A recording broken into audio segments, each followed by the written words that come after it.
Hi ಎಲ್ರಿಗೂ ನಮಸ್ಕಾರ. Welcome back to my YouTube channel. ಪ್ರತಿಯೊಂದು ಜೀವಿಲಿಯೂ ಸಾಮಾನ್ಯವಾಗಿ ಮೂತ್ರ ವಿಸರ್ಜನೆ ಅನ್ನೋದು ಅದೊಂದು ನೈಸರ್ಗಿಕ ಪ್ರಕ್ರಿಯೆ ಅಲ್ವಾ, ಕಾಮನ್ ಆಗಿರುತ್ತೆ. ಹಾಗೆ ನೀವು ಮೂತ್ರ ವಿಸರ್ಜನೆ ಮಾಡೋ ಸಮಯದಲ್ಲಿ ಅದು ಯಾವ ಬಣ್ಣದಲ್ಲಿದೆ ಅನ್ನೋದನ್ನು ನೀವು ಗಮನಿಸಿದ್ದೀರಾ? ಆದರೆ ನೀವು ಮೂತ್ರದ ಬಣ್ಣವನ್ನು ಸಾಮಾನ್ಯವಾಗಿ ಗಮನಿಸಿದರೆ ನಿಮ್ಮ ಆರೋಗ್ಯದ ಸ್ಥಿತಿ ಹೇಗಿದೆ ಅಂತ ತಿಳ್ಕೊಬೋದು. ಇದರಿಂದ ನಿಮ್ಮ ದೇಹದಲ್ಲಿ ನೀರಿನ ಅಂಶ ಸರಿ ಪ್ರಮಾಣದಲ್ಲಿರೋ ಥರ ನೋಡ್ಕೋಬೋದು. ಈ ಯೂರಿನ್ ಅನ್ನೋದು ನಮ್ಮ ದೇಹದಿಂದ ಹೊರಗೆ ಹೋಗುವಂಥ ದ್ರವ ರೂಪ ತ್ಯಾಜ್ಯ ಆಗಿರುತ್ತೆ. ಇದು ಯೂರಿಯಾ, ಉಪ್ಪು ಮತ್ತು ನೀರಿನ ಮಿಶ್ರಣ ಆಗಿದೆ. ಇದು ಕಿಡ್ನಿ ಮೂಲಕ ಮೂತ್ರಕೋಶಕ್ಕೆ ಬಂದು ಆಮೇಲೆ ನಮ್ಮ ದೇಹದಿಂದ ಹೊರಹಾಕುವಂಥ ಒಂದು ಪ್ರಕ್ರಿಯೆ. ಇನ್ನು ಎಷ್ಟು ಪ್ರಮಾಣದ ನೀರು ನಮ್ಮ ದೇಹಕ್ಕೆ ಅವಶ್ಯಕತೆ ಇದೆ ಅಂತ ಕಂಡುಹಿಡಿಯೋದು ಹೇಗೆ? ನೀವು ಕುಡಿಯೋ ನೀರು ನಿಮ್ಮ ದೇಹಕ್ಕೆ ಸಾಕಾಗ್ತಿದೆಯಾ ಅನ್ನೋದನ್ನ ಈ ಮೂತ್ರಗಳ ಬಣ್ಣದ ಮೂಲಕ ಕಂಡುಹಿಡಿಬೋದು. ನೀವು ಪಾಸ್ ಮಾಡೋ ಯೂರಿನ್ ಹಳದಿ ಬಣ್ಣದಲ್ಲಿದ್ದರೆ ನಿಮ್ಮ ದೇಹಕ್ಕೆ ನೀರು ಸಾಕಾಗ್ತಾ ಇಲ್ಲ ಅಂತ ಹೇಳಿ ಅರ್ಥ. ಅದೇ ರೀತಿ ಅದು ಕಲರ್ಲೆಸ್ ಆಗಿದ್ರೆ ನಿಮ್ಮ ದೇಹಕ್ಕೆ ಸಾಕಷ್ಟು ನೀರು ಸಿಗ್ತಾ ಇದೆ ಅಂತ ಹೇಳಿ ಅರ್ಥ. ಹಲವಾರು ಸಮಯದಲ್ಲಿ ಮೂತ್ರದ ಬಣ್ಣ ಸಹ ಬದಲಾಗುತ್ತೆ. ನಾವು ತಿಂದ ಆಹಾರದಿಂದ, ಕೆಲವೊಮ್ಮೆ ನಾವು ಔಷಧಿಗಳನ್ನು ತಗೊಂಡಾಗ, ಹಾಗೆ ದೇಹದಲ್ಲಿ ನೀರಿನಂಶ ಕಡಿಮೆ ಆದರೂ ಕೂಡ ಮೂತ್ರದ ಬಣ್ಣ ಬದಲಾಗುತ್ತೆ. ಇನ್ನು ಮೂತ್ರದ ಸೋಂಕು ಅಂತಂದರೆ UTI ಅಂತಹ ಸಮಸ್ಯೆಗಳಿದ್ದಾಗ ಕೂಡ ಮೂತ್ರದ ಬಣ್ಣ ಬದಲಾಗೋ ಸಾಧ್ಯತೆ ಇದೆ. ಇನ್ನು ಇಲ್ಲಿ ಮೂತ್ರದ ಯಾವ್ಯಾವ ಬಣ್ಣ ಏನೇನನ್ನು ಸೂಚಿಸುತ್ತೆ ಅನ್ನೋದನ್ನ ನೋಡೋಣ. ತೆಳು ಹಳದಿ ಬಣ್ಣದಲ್ಲಿದ್ದರೆ ನೀವು ನಿಮ್ಮ ದೇಹಕ್ಕೆ ಬೇಕಾದಷ್ಟು ನೀರು ಕುಡಿದಿದ್ದೀರಾ ಅಂತ ಅರ್ಥ. ನೀವು ನಿಮ್ಮ ದೇಹಕ್ಕೆ ಹೆಚ್ಚಿನ ಪ್ರಮಾಣದಲ್ಲಿ ನೀರು ಕುಡಿದಿದ್ರೆ ಮೂತ್ರ ತೆಳು ಹಳದಿ ಬಣ್ಣದಲ್ಲಿರುತ್ತೆ. ಹಾಗೇನೆ ಹೆಚ್ಚಿನ ದುರ್ವಾಸನೆ ಸಹ ಅದು ಬೀರೋದಿಲ್ಲ. ಅದೇ ಮೂತ್ರ ಕಡು ಹಳದಿ ಬಂದರೆ ನೀವು ದೇಹಕ್ಕೆ ಬೇಕಾದಷ್ಟು ನೀರು ಕುಡಿತಾ ಇಲ್ಲ ಅಂತ ಅರ್ಥ. ಇದರಿಂದ ಆರೋಗ್ಯಕ್ಕೆ ಯಾವುದೇ ಥರದ ಸಮಸ್ಯೆ ಇಲ್ಲ ಅಂತಂದ್ರೂ ಇದು ಹೆಚ್ಚಿನ ದುರ್ವಾಸನೆಯಿಂದ ಕೂಡಿರುತ್ತೆ. ಆದ್ದರಿಂದ ಕಡು ಹಳದಿ ಬಣ್ಣದಲ್ಲಿ ಕಂಡು ಬಂದಾಗ ಹೆಚ್ಚಿನ ನೀರು ಕುಡೀರಿ. ಇದೇ ಕಾರಣಕ್ಕೆ ಕೆಲವೊಮ್ಮೆ ಮೂತ್ರದಲ್ಲಿ ನೊರೆ ಅಂಶ ಕಂಡುಬರುತ್ತೆ. ಇನ್ನು ಸಾಮಾನ್ಯವಾಗಿ ಒಂದು ದಿನದಲ್ಲಿ ಕಡಿಮೆ ಅಂತಂದರೂ 8 ಲೋಟ ನೀರು ನಮ್ಮ ದೇಹಕ್ಕೆ ಅವಶ್ಯಕವಾಗಿರುತ್ತೆ. ಆಟ ಆಡಿದಾಗ, ವ್ಯಾಯಾಮ ಮಾಡಿದಾಗ ಹೆಚ್ಚು ಬೆವರೋದ್ರಿಂದ ಇನ್ನೂ ಹೆಚ್ಚಿನ ನೀರನ್ನ ಈ ಸಮಯದಲ್ಲಿ ಕುಡಿಬೇಕಾಗತ್ತೆ. ಉಪ್ಪಿನ ಪದಾರ್ಥಗಳು, ಕೆಫಿನ್ ಅಂಶ ಇರೋ ಪದಾರ್ಥಗಳು, ಹಾಗೆ ಮದ್ಯ ಸೇವನೆ ಮಾಡಿದಾಗ ದೇಹದಲ್ಲಿ ಬೇಗ ನೀರಿನಂಶ ಕಡಿಮೆ ಆಗುತ್ತೆ. ಅಂಥ ಸಮಯದಲ್ಲೂ ಸಹ 8 ಲೋಟಕ್ಕಿಂತ ಹೆಚ್ಚಿನ ನೀರು ಕುಡಿಯೋದು ಅವಶ್ಯಕ. ಕ್ಯಾರೆಟ್ ಅಥವಾ ಬೀಟಾ ಕ್ಯಾರೋಟಿನ್ ಅಂಶ ಇರುವಂತಹ ಪದಾರ್ಥಗಳನ್ನ ಸೇವನೆ ಮಾಡಿದಾಗ ಮೂತ್ರ ಕಿತ್ತಳೆ ಬಣ್ಣದಲ್ಲಿರುತ್ತೆ. ಇದು ಇಂಥ ಆಹಾರ ಪದಾರ್ಥಗಳ ಸೇವನೆಯಿಂದ ಆಗಿದ್ದರೆ ಅದು ಒಂದು ದಿನಕ್ಕೆ ಮಾತ್ರ ಸೀಮಿತ ಆಗಿರುತ್ತೆ. ಇನ್ನು ದೇಹದಲ್ಲಿ ನೀರಿನಂಶ ಕಡಿಮೆ ಆದಾಗ ಸಹ ಮೂತ್ರ ಕಡು ಕಿತ್ತಳೆ ಬಣ್ಣದಲ್ಲಿರುತ್ತೆ. ವಿಟಮಿನ್ C ಅಂಶವಿರುವಂಥ ಪದಾರ್ಥಗಳ ಸೇವನೆ, ಹಾಗೆ ಮಾತ್ರೆ ಔಷಧಿಗಳ ಸೇವನೆಯಿಂದ ಸಹ ಮೂತ್ರ ಕಿತ್ತಳೆ ಬಣ್ಣದಲ್ಲಿ ಬರುತ್ತೆ. ಕಿಡ್ನಿ ಸೋಂಕು, ಕಿಡ್ನಿ ಕಲ್ಲು, ಕಿಡ್ನಿಗೆ ಸಂಬಂಧಪಟ್ಟ ಕಾಯಿಲೆಗಳಿದ್ದಾಗ ಸಹ ಮೂತ್ರ ಕಿತ್ತಳೆ ಬಣ್ಣದಲ್ಲೇ ಬರೋದು. ಇನ್ನು ಕೀಮೋಥೆರಪಿ ಮಾಡಿಸಿದಾಗ ಮೂತ್ರ ಕಡು ಕಿತ್ತಳೆ ಬಣ್ಣದಲ್ಲಿ ಬಂದರೆ ತಕ್ಷಣವೇ ಡಾಕ್ಟ್ರಿಗೆ ಇನ್ಫಾರ್ಮ್ ಮಾಡೋದು ಒಳ್ಳೆಯದು. ಏಕೆಂತಂದರೆ ಈ ಕೀಮೋಥೆರಪಿ ಮಾಡೋ ಟೈಮಲ್ಲಿ ತಗೊಳ್ಳೋ ಮೆಡಿಸನ್ನಿಂದ ಸಹ ಕಿಡ್ನಿ ಸ್ಟೋನ್ ಉಂಟಾಗೋ ಸಾಧ್ಯತೆ ತುಂಬಾ ಇದೆ. ಹಾಗೆ ಇದು ಕಿಡ್ನಿಗೆ ತುಂಬಾ ಎಫೆಕ್ಟ್ ಇರ್ಬೋದು.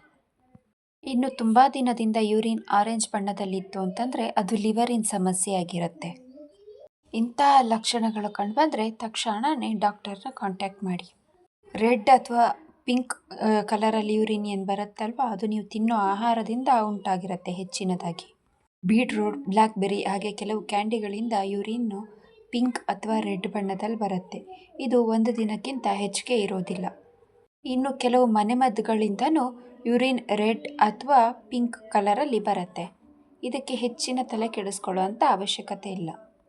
ಪೀರಿಯಡ್ ಟೈಮಲ್ಲಿ ಹಾಗೆ ಮೂತ್ರಕೋಶ ಅಥವಾ ಕಿಡ್ನಿ ಗೆಡ್ಡೆಗಳಾಗಿದ್ದರೆ ಮೂತ್ರದಲ್ಲಿ ರಕ್ತ ಬರುತ್ತೆ. ಹಾಗೆ ಸಿಸ್ಟ್ ಹಾಗೆ UTI ಸಮಸ್ಯೆ ಇದ್ದಾಗಲೂ ಕೂಡ ಕೆಲವೊಮ್ಮೆ ಮೂತ್ರದಲ್ಲಿ ರಕ್ತ ಕಂಡುಬರೋ ಸಾಧ್ಯತೆ ಇದೆ. ಇಂಥ ಟೈಮಲ್ಲಿ ಡಾಕ್ಟರ್ನ ಕನ್ಸಲ್ಟ್ ಮಾಡೋದು ಒಳ್ಳೆಯದು. ಕಡು ಕಂದು ಬಣ್ಣ ಅಥವಾ ಕೋಲಾ ಕಲರ್ ಆಹಾರ ಕ್ರಮ, ಯಾವುದಾದ್ರೂ ಕಾಯಿಲೆಗೆ ಚಿಕಿತ್ಸೆ ಪಡೀತಾ ಇದ್ದರೆ ಅಥವಾ ಅತಿಯಾದ ವ್ಯಾಯಾಮ ಮಾಡಿದಾಗ ಮೂತ್ರ ಕಡು ಕಂದು ಬಣ್ಣದಲ್ಲಿ ಬರುತ್ತೆ. ಮಲೇರಿಯಾ ರೋಗಕ್ಕೆ ಚಿಕಿತ್ಸೆ ಪಡೀತಾ ಇದ್ದರೆ ಆ್ಯಂಟಿ ಬ್ಯಾಕ್ಟೀರಿಯಾ ಡ್ರಗ್ ತಗೊಂಡಾಗ, ಕಬ್ಬಿಣದಂಶ ಇರೋ ಮಾತ್ರೆ ತಗೊಂಡಾಗ, ಅತ್ಯಧಿಕ ನ್ಯೂಟ್ರಿಷನ್ ಮತ್ತು ಗಿಡಮೂಲಿಕೆಗಳನ್ನು ತಗೊಂಡಾಗ ಮೂತ್ರ ಕಡು ಕಂದು ಬಣ್ಣದಲ್ಲಿರುತ್ತೆ. ಇನ್ನು ಅತಿಯಾಗಿ ವ್ಯಾಯಾಮ ಮಾಡಿದಾಗ ಸ್ನಾಯುಗಳಿಗೆ ಪೆಟ್ಟಾಗಿ ಸಹ ಇಂಥ ಸಮಯದಲ್ಲೂ ಮೂತ್ರ ಕಂದು ಬಣ್ಣಕ್ಕೆ ತಿರುಗುತ್ತೆ. Hepatitis, liver cirrhosis, liver cancer, kidney ಸಮಸ್ಯೆ, ಐರನ್ ಟಾಕ್ಸಿಸಿಟಿ ಮೆಲನೋವಾ ಈ ರೀತಿಯ ಆರೋಗ್ಯ ಸಮಸ್ಯೆ ಆದಾಗ ಕೂಡ ಮೂತ್ರ ಕಂದು ಬಣ್ಣಕ್ಕೆ ಕಂಡುಬರುತ್ತೆ. ಇಂತಹ ಸಮಯದಲ್ಲಿ ವೈದ್ಯರನ್ನು ಸಂಪರ್ಕಿಸೋದು ಅತ್ಯವಶ್ಯಕ. ಯೂರಿನ್ ನಿಯಾನ್ ಕಲರ್ ಅಂತಂದರೆ ಲೈಟ್ ಕಲರ್ಗಳಲ್ಲಿದ್ದರೆ ನೀವು ಸಾಕಷ್ಟು ನೀರನ್ನು ಕುಡಿತಾ ಇಲ್ಲ ಅಂತ ಅರ್ಥ. ಇನ್ನು ಅತ್ಯಧಿಕ ಮದ್ಯಪಾನ, ತುಂಬ ಉಪ್ಪಿರುವಂಥ ಪದಾರ್ಥ ತಿನ್ನೋದು, ಹಾಗೆ ಅಧಿಕ ವ್ಯಾಯಾಮ ಮಾಡಿದರೆ ಮೂತ್ರ ನಿಯಾನ್ ಬಣ್ಣದಲ್ಲಿರುತ್ತೆ. ಜೀವನ ಶೈಲಿ ಬದಲಾವಣೆ ಅಥವಾ ವಾತಾವರಣದ ಬದಲಾವಣೆಯಿಂದನೂ ಈ ಥರ ಆಗ್ಬೋದು. ಇನ್ನು ಅತ್ಯಧಿಕ ರಿಬೋಫ್ಲೋವಿನ್ನಿಂದನೂ ಈ ರೀತಿ ಆಗುತ್ತೆ. UTI ಸಮಸ್ಯೆ, ಅಂಗಾಂಗ ವೈಫಲ್ಯ ಮತ್ತು ಕ್ಯಾನ್ಸರ್ ಇದ್ದಾಗ ಕೂಡ ಮೂತ್ರ ನಿಯಾನ್ ಬಣ್ಣದಲ್ಲಿರುತ್ತೆ. ಶತಾವರಿ ತಿಂದಾಗ ಮೂತ್ರ ಹಸಿರು ಬಣ್ಣದಲ್ಲಿರುತ್ತೆ. ಯಾಕೆ ಕೃತಕ ಬಣ್ಣ ಹಾಕಿರೋ ಆಹಾರ ತಿಂದಾಗಲೂ ಮೂತ್ರ ಹಸಿರು ಬಣ್ಣದಲ್ಲಿರುತ್ತೆ. ಕೆಲವೊಮ್ಮೆ ಕ್ಯಾನ್ಸರ್ ಮದ್ದು ಹಾಗೆ ರಕ್ತ ಸಂಬಂಧಿ ಕಾಯಿಲೆಗಳಿಗೆ ತೆಗೆದುಕೊಳ್ಳುವ ಔಷಧಿಯಿಂದನೂ ಕೂಡ ಮೂತ್ರ ಹಸಿರು ಬಣ್ಣಕ್ಕೆ ತಿರುಗುತ್ತೆ. ವಿಟಮಿನ್ ಬಿಯನ್ನು ಅತ್ಯಧಿಕವಾಗಿ ತೆಗೆದುಕೊಳ್ಳುವಂಥ ಸಂದರ್ಭದಲ್ಲಿ ಮೂತ್ರ ತೆಳು ಹಸಿರು ಬಣ್ಣದಲ್ಲಿರುತ್ತೆ. ಕೆಲವೊಂದು ಆಹಾರ ಪದಾರ್ಥ ತಗೊಂಡಾಗ ಮೂತ್ರ ನೀಲಿ ಬಣ್ಣಕ್ಕೆ ತಿರುಗುತ್ತೆ. ಮೂತ್ರ ನೀಲಿ ಬಣ್ಣಕ್ಕೆ ತಿರುಗೋದು ತುಂಬಾ ಅಪರೂಪ. ಪ್ರೊಫೈರಿಯಾದಂಥ ಅನುವಂಶೀಯ ಕಾಯಿಲೆ ಇದ್ದಾಗ ಮಾತ್ರ ಮೂತ್ರ ನೀಲಿ ಬಣ್ಣಕ್ಕೆ ತಿರುಗುತ್ತೆ. ಈ ಕಾಯಿಲೆಯಲ್ಲಿ ನೇರಳೆ ಬಣ್ಣದಲ್ಲಿರುವಂಥ ಮೂತ್ರನ ಜನರು ನೀಲಿ ಬಣ್ಣ ಅಂತ ಕನ್ಸಿಡರ್ ಮಾಡ್ತಾರೆ. ಮೂತ್ರದಲ್ಲಿ ರಕ್ತ ಕಾಣಿಸ್ಕೊಂಡ್ರೆ ಗಂಭೀರವಾದಂಥ ಆರೋಗ್ಯ ಸಮಸ್ಯೆ ಇರ್ಬೋದು. ಆದ್ದರಿಂದ ಅದನ್ನು ನಿರ್ಲಕ್ಷಿಸೋದು ಬೇಡ. ಇನ್ನು ಕಿಡ್ನಿ, ಗರ್ಭಕೋಶ ಮತ್ತು ಮೂತ್ರಕೋಶದಂಥ ತೊಂದರೆ ಇದ್ದರೆ ಮೂತ್ರದಲ್ಲಿ ರಕ್ತ ಕಂಡುಬರೋ ಸಾಧ್ಯತೆ ಇದೆ. ಇಂತಹ ಸಂದರ್ಭದಲ್ಲಿ ಕೂಡಲೇ ವೈದ್ಯರನ್ನು ಸಂಪರ್ಕ ಮಾಡಿ ಯಾವ ಕಾಯಿಲೆಗೆ ಈ ಥರ ಮೂತ್ರದಲ್ಲಿ ರಕ್ತ ಬರ್ತಾ ಇದೆ ಅಂತ ಕಂಡುಕೊಳ್ಳೋದು ಉತ್ತಮ. ಬಣ್ಣರಹಿತ ಮೂತ್ರ ಆರೋಗ್ಯವಾಗಿರುವವರ ಲಕ್ಷಣ ಅಂತ ನೀವು ಭಾವಿಸಿರ್ಬೋದು. ಮೂತ್ರ ನೀರಿನ ಬಣ್ಣದಲ್ಲಿದ್ದರೆ ನೀವು ಸಾಕಷ್ಟು ನೀರನ್ನು ಕುಡಿತಿದ್ದೀರಾ ಅಂತ ಅರ್ಥ.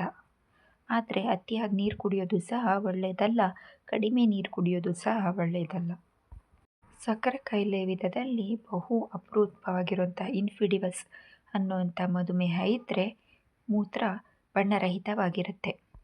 ನೀವು ನೀರು ಕಡಿಮೆ ಕುಡಿದ್ರೂ ಮೂತ್ರ ಬಣ್ಣರಹಿತವಾಗಿದ್ದರೆ ಡಾಕ್ಟರ್ನ ಕನ್ಸಲ್ಟ್ ಮಾಡೋದು ಉತ್ತಮ. ಇನ್ನು ಇಂತಹ ಹೆಚ್ಚಿನ ವಿಡಿಯೋಗಳಿಗಾಗಿ ನಮ್ಮನೆ ಮದ್ದು ಯೂಟ್ಯೂಬ್ ಚಾನಲ್ನ ಲೈಕ್ ಮಾಡಿ, ಶೇರ್ ಮಾಡಿ, ಹಾಗೆ ಸಬ್ಸ್ಕ್ರೈಬ್ ಮಾಡಿ. ಧನ್ಯವಾದಗಳು.